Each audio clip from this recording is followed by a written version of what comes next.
இதயம் சீசன் 2ல யாரு ஹீரோயினா பண்ண போறாங்க அப்படின்ற ஒரு சூப்பர் எக்ஸ்க்ளூசிவான அப்டேட்டோட தாங்க வந்திருக்கு. யார் அப்படின்றது சீக்கிரமாவே இதுல பாத்திரலாம். அதாவது இதயம் சீரியல் முடிஞ்சிருச்சு அப்படிங்கிறது நம்ம எல்லாருக்குமே தெரியும். ஷூட் எல்லாமே கிளைமேக்ஸ் ஷூட் எல்லாமே முடிஞ்சிருச்சு. சீசன் 2 கூட வரப்போது அதனுடைய ஷூட்டும் வந்து ஸ்டார்ட் ஆயிடுச்சு அப்படிங்கறது நமக்கு தெரியும்.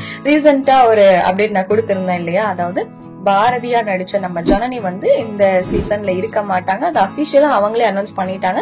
பாரதி கொடுத்த இதுக்கு நன்றி அப்படின்ற மாதிரி எல்லா அப்டேட்டுமே கொடுத்திருந்தாங்க. நான் இந்த சீசன்ல இருக்க மாட்டேன் அப்படின்னு. அப்ப ஆதி கூட யாரு பேர் பண்ண போறாங்க அப்படின்ற மிகப்பெரிய கேள்வி எல்லாருக்குமே இருந்தது. ஏன்னா ஆதி பாரதி பேர் வந்து சூப்பரா இருக்கும், ரிச்சர்ட் அண்ட் ஜனனி. சோ அவங்க குவிட் ஆகுறாங்க அப்படிங்கறதுமே ரொம்ப கஷ்டமா இருந்தது. சோ இப்ப யாரு பேர் பண்றாங்கன்னு பாத்தீங்கன்னா, ஹீரோயினா புது பாரதியா பல்லவி கவுடா அவங்க தான் வரப்போறாங்க. இவங்க தமிழுக்கு இது முதல் முறை. பட் தெலுங்கு அதர் லாங்குவேஜஸ்ல சீரியல் பண்ணிருக்காங்க. தெலுங்குல வந்து ஒரு சீரியல் பண்ணிருக்காங்க, ஜீ தமிழ்ல நினைத்தேன் வந்தா இருக்குல்ல, அதனுடைய ஒரிஜினல் வெர்ஷன்ல நம்ம பல்லவி கவுடாவும் ரிச்சார்டு தான் பண்ணிருக்காங்க. சோ அந்த சூப்பர் ஹிட்டான பேர் தான் அங்க வந்து பயங்கரமான ஹிட் பேரு. சோ அதே பேர் மறுபடியும் இந்த சீரியல் மூலமா இணையறாங்க. இதயம் 2ல ரிச்சர்ட் அண்ட் பல்லவி கவுடா இணையறாங்க. சோ ரொம்பவே எக்ஸைட்டடா இருக்கு. எப்படி இருக்க போகுது அப்படின்னு. ஆல்ரெடி தெலுங்குல ஹிட், பட் இங்க எப்படி இருக்க போகுது அப்படிங்கறத வெயிட் பண்ணி பார்க்கலாம். ஏன்னா நம்ம ரிச்சர்ட் கூட ஜனனியை பார்த்து பழகிட்டோம் ஆதி பாரதியா.